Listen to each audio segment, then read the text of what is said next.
you want to build self-discipline, there's no better guide than the wisdom of Marcus Aurelius. As Emperor of Rome from 161 to 180 AD, Aurelius is revered as one of the 5 good emperors. Despite the immense responsibilities of his rule, Aurelius devoted himself to introspection and philosophy, resulting in the creation of his profound work, the Meditations. This collection of personal writings offers timeless insights on how to cultivate self-discipline and lead a virtuous life. Today, we delve into 10 of the most powerful insights from Marcus Aurelius on building self-discipline. Before we begin, if you find value in these teachings, please leave a thumbs up to help us reach more seekers of ancient wisdom. And if you're new to Stoic Quotes 365, make sure to subscribe and hit the notification bell for more lessons on Stoic philosophy. Now, let's dive into the wisdom of Marcus Aurelius. Number 1. Self-discipline starts with finding your purpose. Marcus Aurelius wisely said, "I have to go to work as a human being. What do I have to complain of if I'm going to do what I was born for? The things I was brought into this world to do? Or is this what I was created for? To huddle under the blankets and stay warm."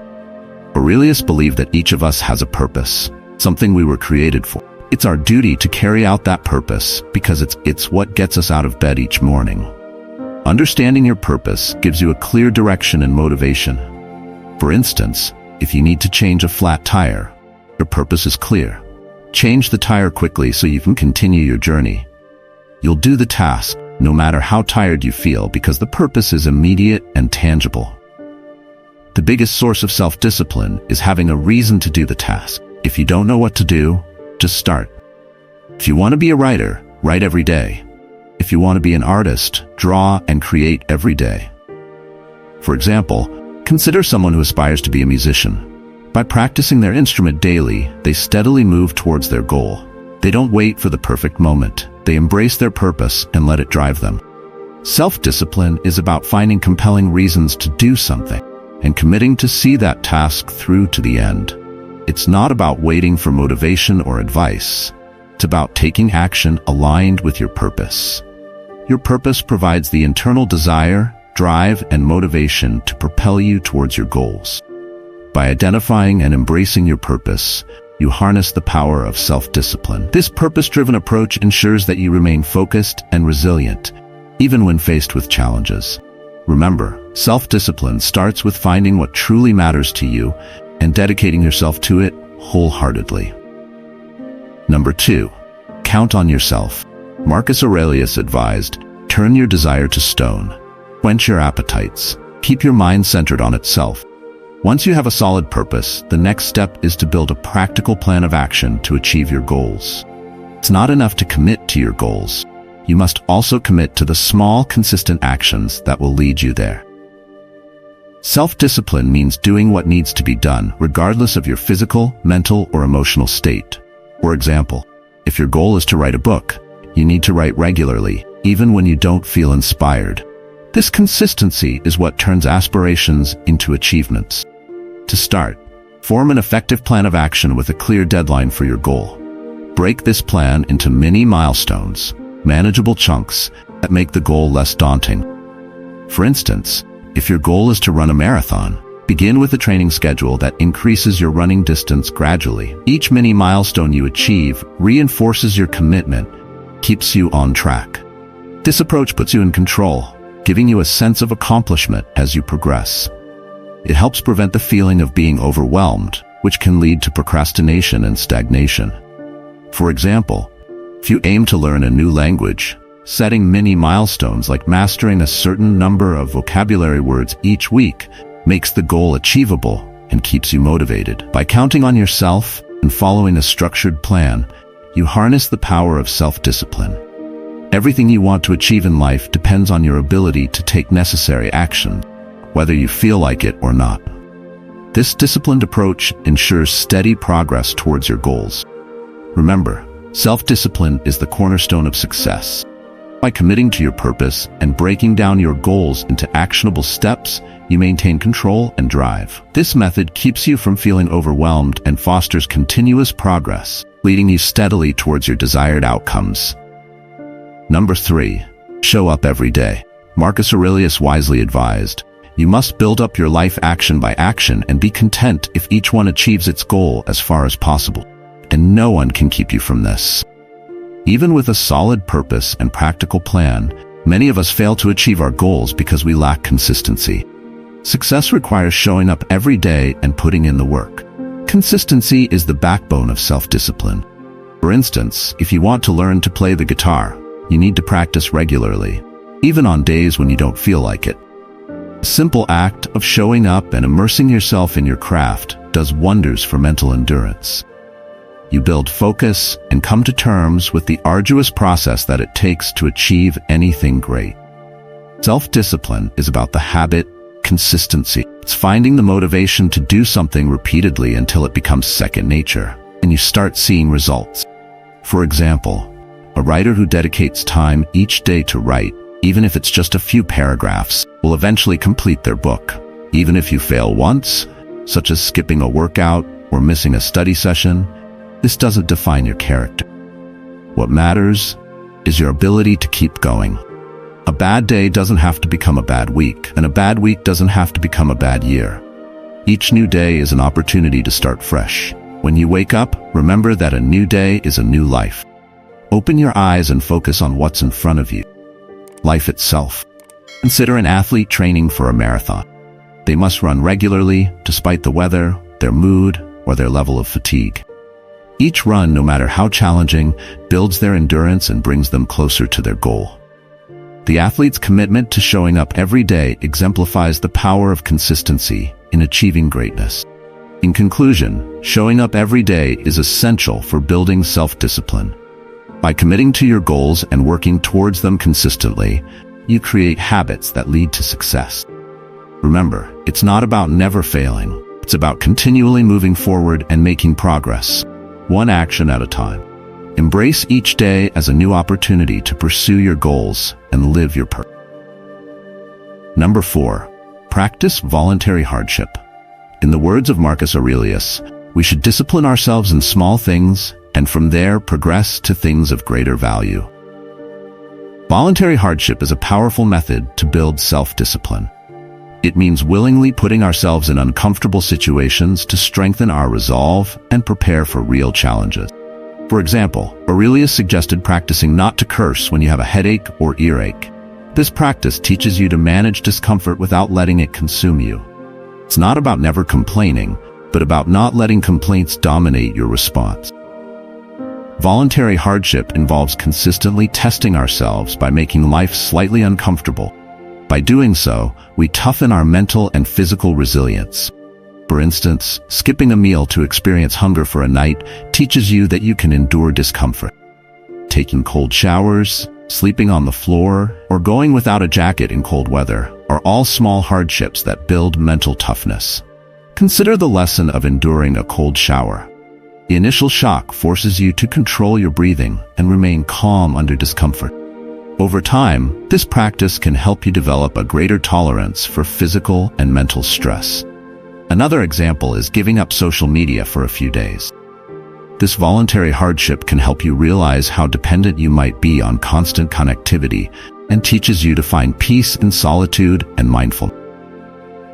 Similarly, donating half of your clothes to charity can show you that you can live with less, fostering a sense of gratitude and resilience. Imagine choosing to walk instead of drive on a cold, rainy day. This small act of enduring discomfort strengthens your resolve and reminds you that you can face larger challenges with the same determination. Practicing voluntary hardship regularly helps you understand what scarcity and hardship feel like and reassures you you can handle both if needed. It's about preparing yourself for life's inevitable difficulties by building a strong foundation of resilience and self-discipline. In conclusion, voluntary hardship is a valuable Stoic practice for developing self-discipline. By willingly embracing discomfort, you train your mind and body to handle adversity with grace and strength.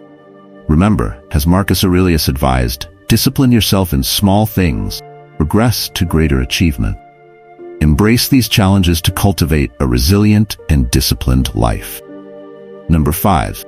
Practice dichotomy of control. Marcus Aurelius wisely said, "You have power over your mind, not outside events. Realize this and you will find strength. Being distressed by small things can severely disrupt your self-discipline. When you're working towards a goal, external distractions and distressing thoughts can derail your progress. The best remedy in these circumstances is to apply Epictetus's dichotomy of control. Constantly remind yourself what is within your control and what is not. By embracing and accepting what is out of your control, you can find tranquility. For instance, imagine you're working on an important project and a sudden change in company policy frustrates you. Instead of letting this derail your focus, recognize that the policy change is beyond your control. What you can control is your reaction and how you adapt to the new circumstance. By focusing on your response, you maintain your composure and continue working effectively. To put this into practice, refer to this simple mindset the next time you're distressed. Do you have a problem in your life? No? Don't worry. Yes? Can you do something about it? Yes? Don't worry. No? Don't worry. Consider another scenario where a flight delay ruins your travel plan. Instead of stressing over the delay, focus on what you can control, how you spend the extra time. Perhaps use it to read a book, catch up on emails, or simply relax.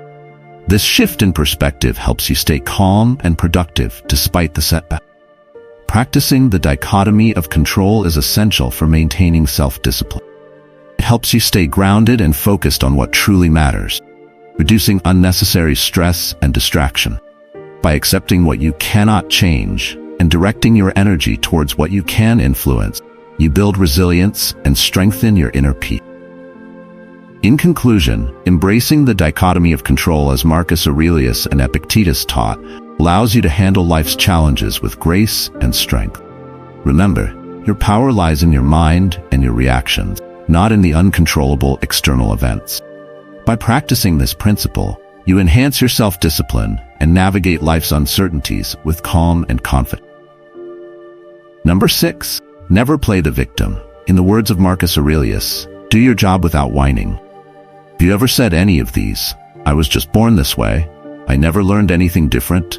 My parents set a terrible example, or everyone else does it. These are excuses people use to justify staying as they are instead of striving to become better. To achieve true self-discipline, you need to assume responsibility. The why me mentality is an enemy to mental toughness. You might not be at fault for your circumstances, but your life depends on determining what's within your control and taking those things into your own hands. For instance, if you face a setback at work, instead of blaming your colleagues or circumstances, focus on what you can do to improve the situation. Train yourself to frame challenges as opportunities for growth instead of immediately resorting to self-pity. It's easier to blame others when something goes wrong, but those with mental fortitude step up, even when it's not their fault, and right the ship. Be the person who takes action, not the one who looks the other way and casts blame. Consider an athlete who loses a game due to a teammate's mistake. Instead of dwelling on the mistake, the athlete focuses on what they can do to improve their own performance and support their team better next time.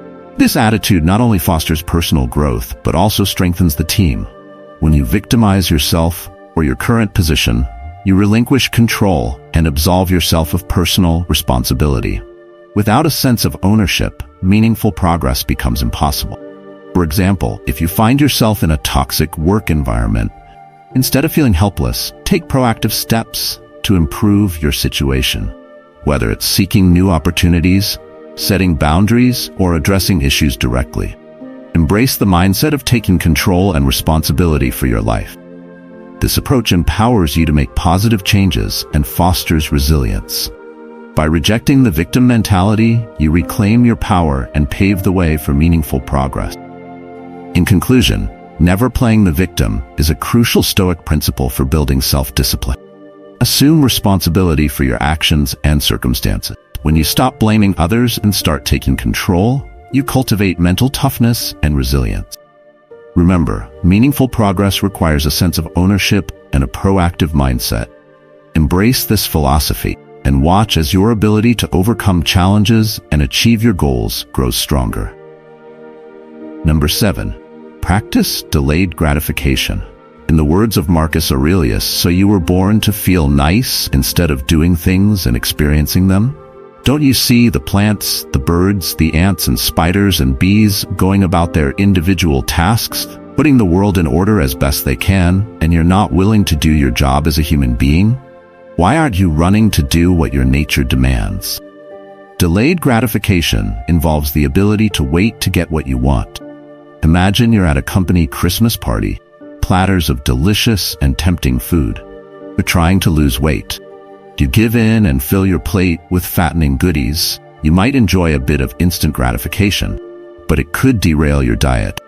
However, if you manage to resist and spend the evening eating salad and munching on carrot sticks, you'll likely receive a greater reward down the line, shedding those unwanted pounds and fitting into your favorite pair of jeans.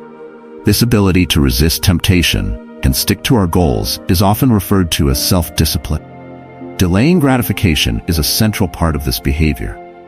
For example, an aspiring author might choose to spend their evenings writing instead of watching TV.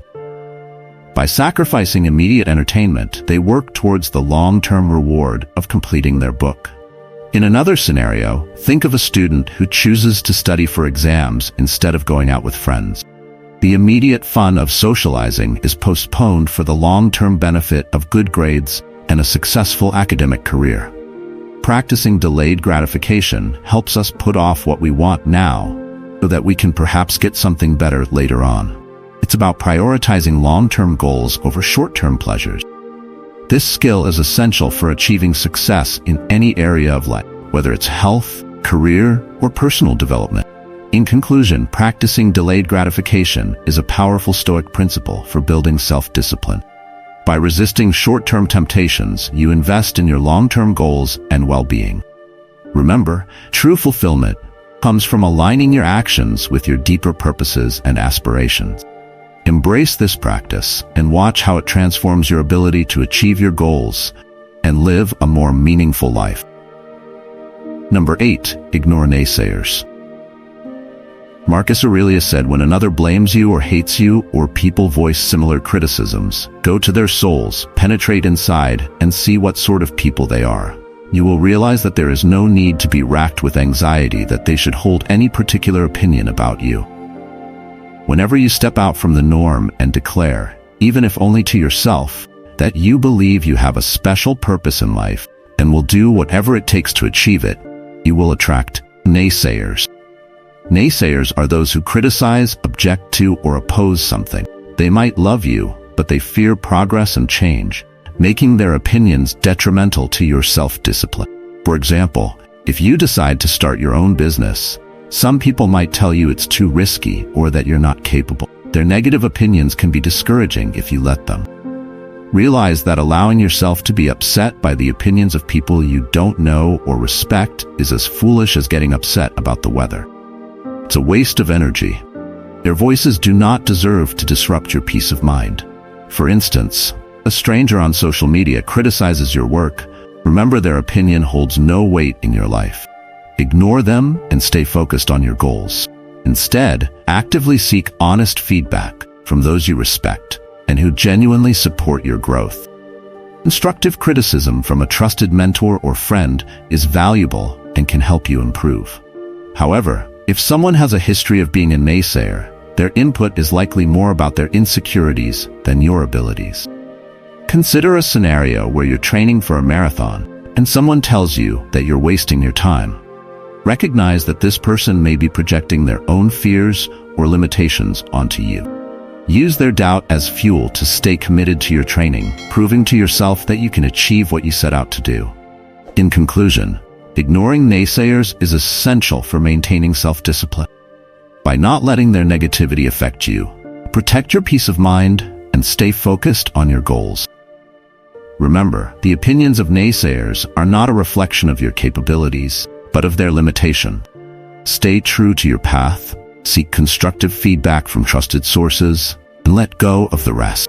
This approach will help you achieve your aspirations and live a more fulfilling life. Number 9. Find wise people to emulate. Marcus Aurelius advises, it'll even do to socialize with men of good character in order to model your life on theirs. whether you choose someone living or someone from the past.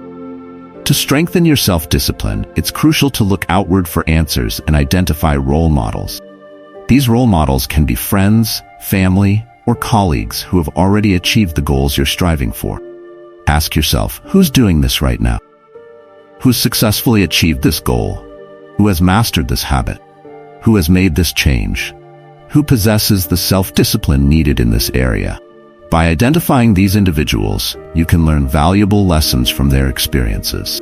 For example, if you aim to become a successful entrepreneur, look for someone in your network who has built a thriving business. Observe their habits, routines, and decision-making processes. Ask them how they discipline themselves to stay focused and overcome obstacles. Learn from their strategies and apply these insights to your own journey. Similarly, if you want to adopt a healthier lifestyle, find someone who has successfully transformed their health. This could be a colleague who regularly exercises and eats well. Ask them how they develop these habits and what motivates them to stay consistent. Their practical tips and encouragement can guide you in building your own discipline. Consider historical figures as well. If you're inspired by figures like Nelson Mandela, study their biographies to understand how they maintain self-discipline and perseverance in the face of immense challenges. Their stories can provide powerful lessons and inspiration. Take time to ask these role models how they discipline themselves. How did they follow through with specific actions that led to their desired outcome? Use their experiences to help you discipline yourself along your own journey. For instance, if a mentor shares that they set small, achievable goals to build momentum, incorporate this strategy into your plan. In conclusion, finding wise people to emulate is a powerful way to enhance your self-discipline. By learning from those who have successfully walked the path you're on, you gain valuable insights and practical strategies. Remember, modeling your life on the habits and principles of those with good character can guide you towards achieving your own goals with greater discipline and determination. Number 10. Honestly review your day. Marcus Aurelius once said, "These are the characteristics of the rational soul: self-awareness, self-examination, and self-determination. It reaps its own harvest, it succeeds in its own purpose." To become more disciplined, it's essential to scrutinize yourself and identify your weak spots. Be brutally honest and use this time to connect with your subconscious. Practicing evening retrospection consistently allows you to become more self-aware through every step of your day because you will be actively gathering information to formulate and articulate constructive answers to these questions. Ask yourself, what did I do well today? Where were my discipline and self-control tested? Where did I succeed? Where did I falter? Why did this occur? How can I improve? For example, if you planned to work out but didn't, reflect on what prevented you from following through. Was it a lack of energy, time management issues, or something else? Identifying the root cause helps you find solutions for improvement. This honest reflection not only highlights for growth, but also reinforces positive action. Acknowledge your achievements, no matter how small. For instance, if you manage to stay focused on a challenging task despite distractions, recognize this success and aim to replicate it tomorrow. It's crucial to balance self-criticism with self-compassion. Don't beat yourself up over mistakes. Seneca advised, "Forgive yourself and move forward." Research shows that forgiving yourself, rather than berating yourself, prevents procrastination and promotes continuous improvement. For instance, if you notice you procrastinated on a project, instead of dwelling on it, understand why it happened and plan to manage your time better tomorrow. This approach fosters a healthier mindset and encourages persistent effort. Gratitude also plays a vital role in this process. Each evening, reflect on what went well and what you're grateful for. This positive reinforcement not only boosts your morale, but also helps you recognize and build on your strength. In conclusion, honestly reviewing your day is a powerful Stoic practice. It enhances self-awareness, encourages continuous improvement, and balances self-criticism with self-compassion. By reflecting on your actions and learning from them, you cultivate self-discipline and set yourself up for greater success. Embrace this daily practice and watch as it transforms your approach to challenges and personal growth. By incorporating these 10 principles into your daily life, you can develop the self-discipline needed to achieve your goals and live a more fulfilling life. Remember, it's about taking small, consistent steps and being honest with yourself. If you found value in these insights, please leave a thumbs up and share this video to help us reach more people seeking wisdom.